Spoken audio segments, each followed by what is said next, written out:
ഞാൻ റാണ പ്രതാപ്, സനാതനം സംസ്കാര രീതിയുടെ പയ്യോളി പ്രസിഡന്റ്. നാട് മുഴുവൻ ലഹരിയിൽ മുഴുകിയിരിക്കുകയാണ്. മയക്കുമരുന്നുകൾ നമ്മളറിയാതെ നമ്മളുടെ പരിസരത്ത് മുഴുവൻ വ്യാപിച്ചിരിക്കുന്നു.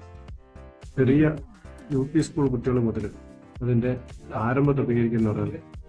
ഇത് രാജ്യത്ത് വരുന്നൊരു തലമുറയെ നശിപ്പിക്കാനുള്ള ഒരു ഗൂഢതന്ത്രമാണോ എന്ന് പോലും സംശയിക്കേണ്ടിയിരിക്കുന്നു. അപ്പൊ ഇത്തരം പ്രവൃത്തികൾ മുളയിലെ നുള്ളിയില്ലെങ്കിൽ നമുക്കുള്ള വിപത്ത് നമ്മുടെ സർവനാശമായിരിക്കും. അതിനുവേണ്ടി നമ്മൾ ഇപ്പോഴും തന്നെ ശ്രമിക്കേണ്ടിയിരിക്കുന്നു. അതിന് പ്രശ്നങ്ങൾ പരിഹാരങ്ങൾ കണ്ടെത്തും. അല്ലെങ്കിൽ ഈ മയക്കുമരുന്നിന്റെ വ്യാപനത്തിന് തടസ്സം വെക്കേണ്ടത് നമ്മളാണ്. ഇപ്പോൾ ജീവിച്ചിരിക്കുന്ന തലമുറയാണ്. അപ്പോൾ നമുക്ക് ചെയ്യാനുള്ളത് അമ്മമാരായാലും അധ്യാപകരായാലും എല്ലാവരും തന്നെ ഈ മയക്കുമരുന്ന് എവിടെ വെച്ച് കാണുന്നു അവിടെ വെച്ച് നശിപ്പിക്കാനുള്ള, അവിടെ വെച്ച് അവരെ ബോധ്യപ്പെടുത്തുക.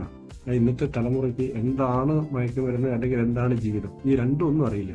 അപ്പോൾ അവർക്ക് ജീവിതത്തിന്റെ ഒരു നല്ല പാതയിലേക്ക് നടത്തിക്കുന്നത് ഈ മയക്കുമരുന്നിനുള്ള സമരത്തിന് ശക്തമാണോ. ഈ സമരത്തിന് തുടക്കമെന്ന രീതിയിൽ ഞങ്ങൾ തന്നെ പയ്യോളിയിൽ ആദ്യമായിട്ട് ലഹരി വിരുദ്ധ ഒരു ക്യാമ്പയിൻ നടത്തി.